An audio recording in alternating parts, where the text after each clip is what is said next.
What's up, everybody? It's your favorite hood healer. It's your favorite hood high priestess. It's your favorite motivational dominatrix. It's your favorite auntie, captain, goddess, king, LadySpeech in the place to be. And I want to welcome you back to this here channel. You could be anywhere in the world. As a matter of fact, you are somewhere in this wide, beautiful world, and you're also sharing a little bit of time and space with me. So thank you, thank you, thank you for that. If you find yourself feeling this, if you find yourself feeling me, if you like what I'm doing, if you like what you see, make sure you hit the like button, make sure you hit that subscribe button, and make sure you hit that notifications bell so you can keep up with all of these here shenanigans. Now, let's dive deep into today's video, shall we? All right, y'all, I am so excited to get into today's video and also introduce to you a new series on this here channel that I'm gonna call Ask LadySpeech, and I am quite simply gonna answer the questions that you ask me all across my platform. So if you have Twitter, you can follow me and ask me questions on there. My name on there, my handle is LadySpeech. If you're on Instagram, you can follow me and ask me questions on there. That handle is LadySpeech Sankofa. If you are on Facebook, you can follow my artist page, which is LadySpeech, and ask me questions on there, as well as this here YouTube. You can always go to my community tabs and ask me questions on any of those community tabs or within the videos. I'm also going to look at the comments in the videos and see what's up and draw questions from there and answer them. And last but not least, you can follow me on TikTok, which is LadySpeech Sankofa, and that is actually where I'm taking today's question from, and you can ask me questions on there. So this video was inspired actually by TikTok yet again, and the amount of questions and the amount of engagement that I've been receiving on TikTok. So yeah, today's question comes from TikTok. The series was inspired from TikTok. Even though I've been getting questions on all of the other platforms, literally I've been bombarded and overloaded and with questions on TikTok, which I actually welcome. But as we know with those platforms, you have about a minute to break it down, and I need more than a minute to break some of these things down. So let's get into the first inaugural question for this here series.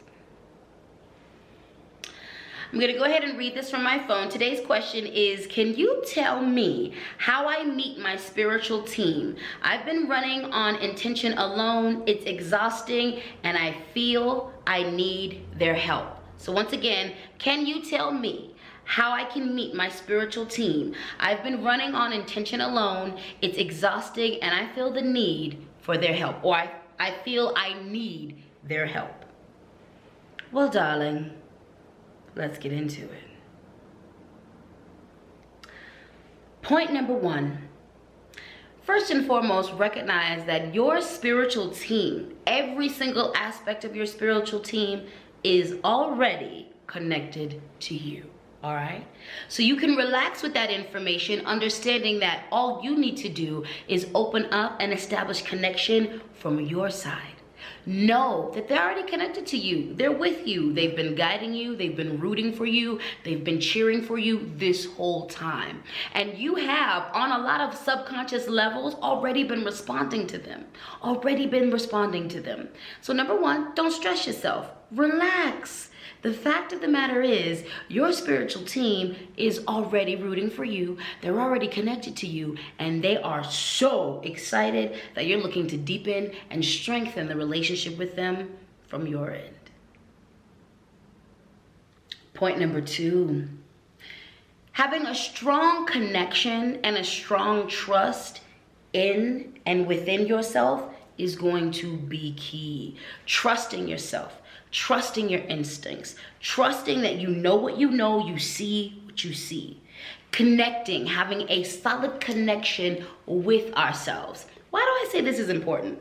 So many times, a lot of us have been through the types of trauma that cause us to be disconnected from our body. So when you're disconnected from your body, you're not reading your signs and the signals and the things that your body and your spirit is telling you accurately at all or correctly. So having a solid connection in yourself with yourself, to your body, your spirit, your mind, your soul, all of that. And then trusting yourself, being able to trust your gut, trust your instinct, trust the way your spirit speaks to you, trust the way your body speaks to you.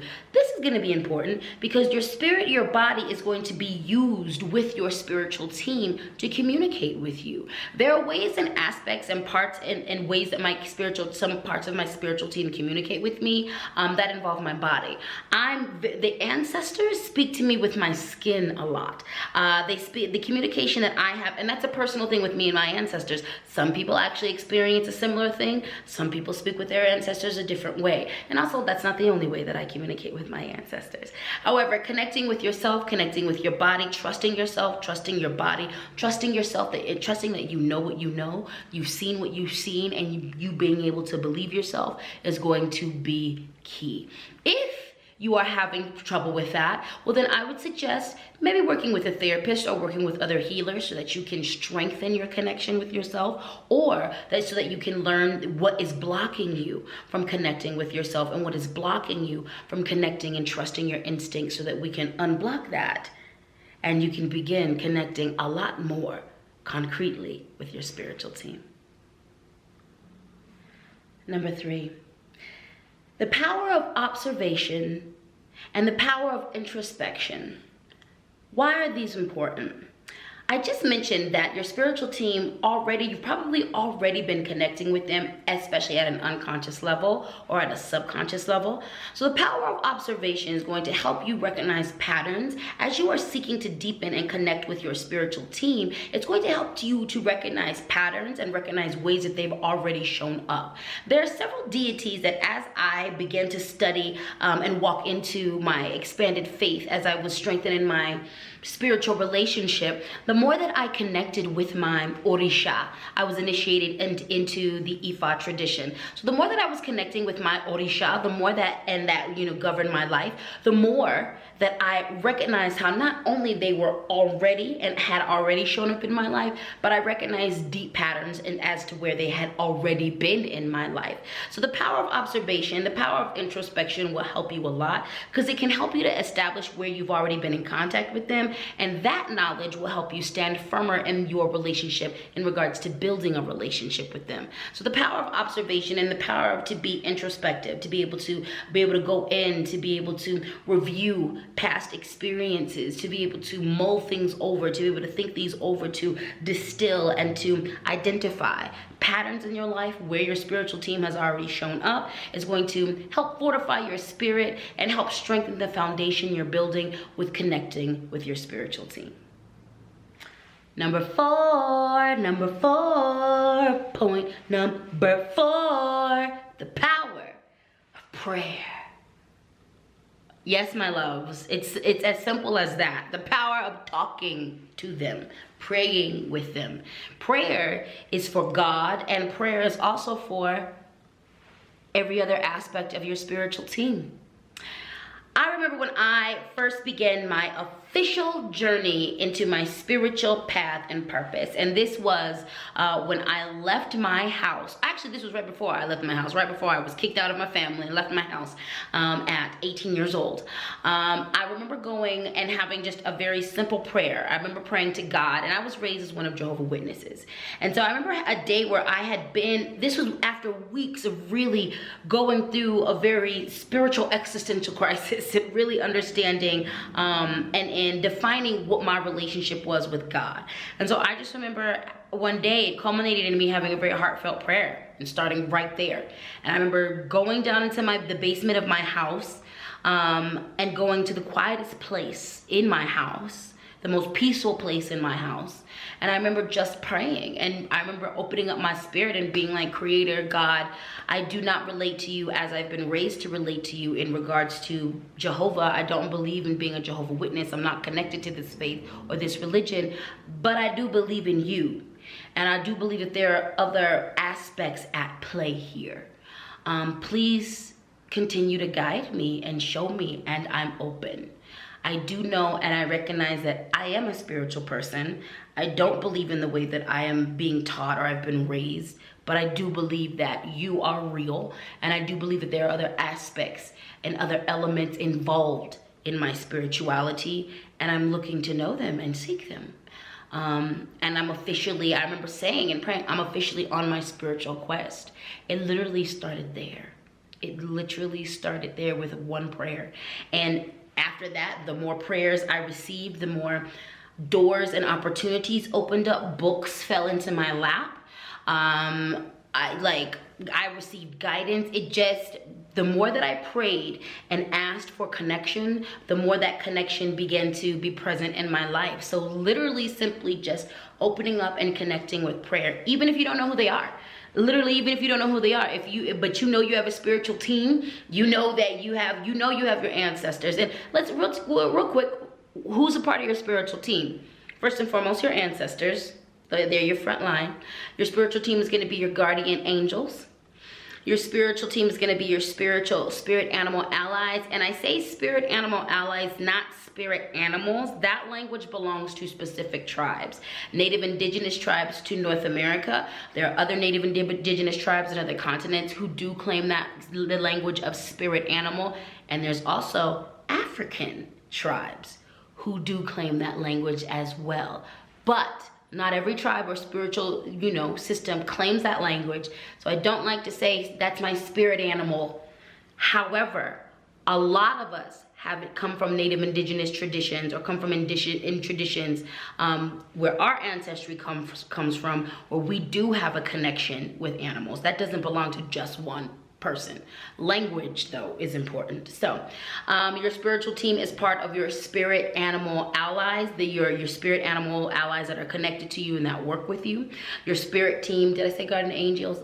I believe I did. It's going to be deities that have been connected in your bloodline, all right? There's going to be deities that follow you in your bloodline. The deeper that I get into my spirituality, the more that I understand that the deities that walk with me every time that as I advance in my spiritual faith, the deities that walk with me have been walking with my family and with my lineage for millennia and for a certain amount of, for a certain amount of time, okay? They've been walking with me for a while. So this is gonna be a part of your spiritual team as well as your God, your creator is going to be a part of your spiritual team. So, and there's going to be, depending on what your ancestral lineage is, what your ethnic lineage is, what you got going on there, you might have other aspects and other parts of your spiritual team.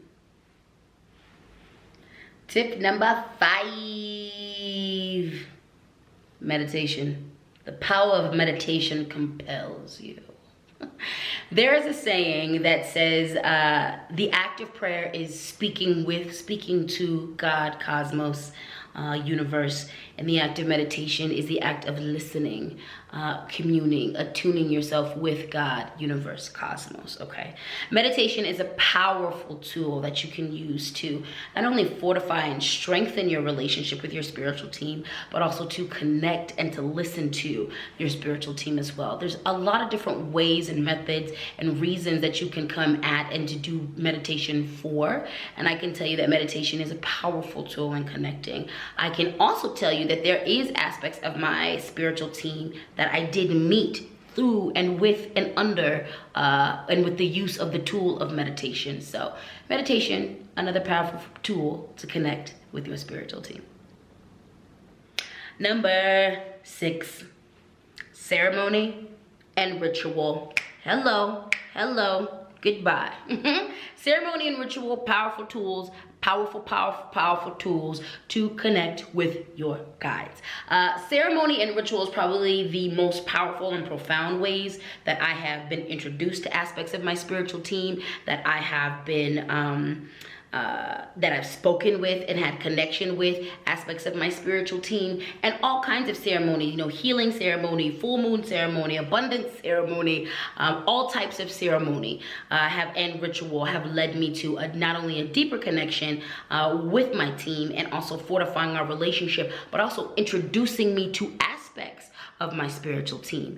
You know, ritual and ceremony where the environment is being controlled, where the energy is being you know, guided and stewarded. Those are really potent spaces for spirits, for your ancestors, for parts of your spiritual team to come on down and come on in and talk to you, interact with you, guide you, heal you, speak with you, commune with you, pour into you, take from you, receive from you. So the power of ceremony and ritual is a huge space to play, to connect with, to identify your spiritual team. Number 7, readings and spiritual guidance sessions. Sometimes it takes a reading. It takes someone who is a spiritual professional to straight up channel who your people are and to tell you to your face who your people are. Simple as that. Simple as that. Simple as that. Simple as that. In the traditions that I've initiated into, and the traditions that I practice, it has been a guru or guided teacher that has laid it out and confirmed it. It has been someone who is initiated, who has gone through all the things that they need to go through to have the spiritual authority to be able to tell me who I am connected to under that spiritual tradition. So a lot of times you're just going to be straight up told by a teacher. You're going to be straight up told in a reading. You're going to be straight up told in a spiritual counseling session. So getting tarot readings, getting traditional readings from traditional healers, a lot of times that they'll just straight up tell you what's up, what the what is. Number 8, long-term work with spiritual guides, teachers, and gurus. That can also tell you, not only tell you and help you identify who is a part of your spiritual team, but that can also help you fortify your relationship and develop techniques that help you to continue to connect on even stronger and deeper levels with your spiritual team as you deepen your practice. So long-term work with spiritual guides and gurus can help you as well. I know that there are teachers that work with me, that heal me, that teach me, that certain parts of my spiritual team speak to, and that they utilize those teachers, those gurus, those guides to get me to the places that I need to be. And so oftentimes that long-term work will lead me to more information about particular parts and aspects of my spiritual team. So long-term work with spiritual guides and gurus can get you there as well. And last, but certainly not least, at 9, coming in at number 9, coming in strong is dun, dun, dun, dun, dun, dun, dun, dun, dun, dun, dun, dun. Your dreams, baby. That's right, your dreams. Now, this is gonna work for some of us, and for some of us, this is not gonna work. And it doesn't mean you have any less connection to your spiritual guides, to your spiritual team. Some of us are really strong in the dream realm, and some of us are not. Some of us are not. Like, I think about a lot of my friends, a lot of my cousins, they do a lot more heavy and intensive dream work than I do. But I also don't care to do that type of work, and I have an agreement with my spirits that we do intensive work in other spaces and in other ways. However, I do engage in dream work. A lot of times my dream work is about prophecy. It's about a warning. They're giving me some information. Or they oftentimes use my dream work for vision work, or to show me something that happened in the past. To show me like something that happens in the past that's relevant for the situation that I'm going on in now. Some of us are gonna have real intensive connections with our ancestors and our spiritual team and the rest of our spiritual team within our dreams, and some of us are not.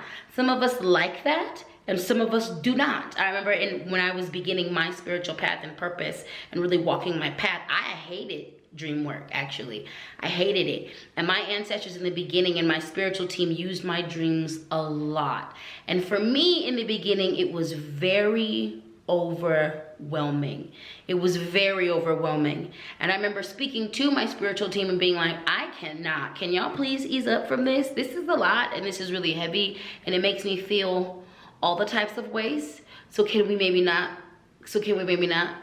So can we maybe not? Okay, or maybe not. And for years, they did calm it down until I got to a space where I felt like I was strong enough. Yeah, I was strong enough and I could handle it. But in the beginning, oh Lord, I couldn't. It was really like, please only use my dreams for emergency services. That's it. Like an Amber Alert. Like if I'm truly stubborn and not listening, definitely utilize my dreams. So dream work is a place where a lot of us play, connect, commune, align, convene with aspects of our spiritual team. So look to your dreams, darling. And also, even if that's not a place where I find that dream work is a place where even if that's not something that you naturally do, through the use of astral travel, through the study of lucid dreaming, you can actually come into that. There's a lot of those skills that you can acquire even if you're not a natural at it. There's some of us who just naturally have that connection. Like I think about my cousin who it's nothing for her. Like her dream work has always been potent. Her dream work is always on point. It's effortless. So there's some of us, she can just do it. She can just astral travel. She can just go places. She can just lucid dream. She can do all that stuff. And that's something that I have to work a lot more on than she does. But it is something that with work I can achieve. So that's the great thing about that. Is through the use of lucid dreaming, through the use of astral travel, you can actually, and other dream work things, you can develop a lot stronger connection with your spiritual team. All right, y'all, so that's that on that. I hope you enjoyed today's video. This was really fun. I really think I'm going to enjoy making these types of videos for you guys. So again, if you have any questions, feel free to leave them in the comments. I'm going to try to do my due diligence and look through my comments and pull out those juicy questions and get them answered for you. Again, right now, you know, my TikTok is going absolutely crazy. First and foremost, I want to acknowledge that I just hit 60,000 at the time of this video. So congratulations to me. Congratulations to me. And I'm also just really excited for all of the engagement that's going on there. Y'all are really lighting my inbox up with the asking of all the questions. Speaking of this is labor, so feel free to always show your financial appreciation. My Cash App is LadySpeech. The Venmo is LadySpeech Sankofa. The PayPal is LadySpeechSankofa@gmail.com. If you benefit from this labor, from this content, from this work, always feel free. Always feel free. Throw a little bit in the collection plate. And with that, now it's time to say goodbye, and I'm going to do that and let you get about your day, your evening, your middle of the night, your mid-morning, whenever you are viewing this video. So, once again, you know the drill. If you're feeling this, if you're feeling me, if you like what I'm doing, if you like what you see, go on and hit that like button. Then hit that subscribe button, baby. And then finish it up with that, you know, hit the alarm. Hit the alarm, ring the alarm, the notifications bell. Ring it! So you can keep up with all these shenanigans. I'm here for you anytime you press play. Anytime you press replay. Anytime you press replay. I'm here for you. So, that's that on that. That's that on Mary Had a Little Lamb. That's that on Charlotte's Web. That's that on Three's Company. That's that on Who's the Boss. I hope you have the best day, the best week, the best month, and the best year. And I'll see you in the next video. Peace. Mwah, mwah.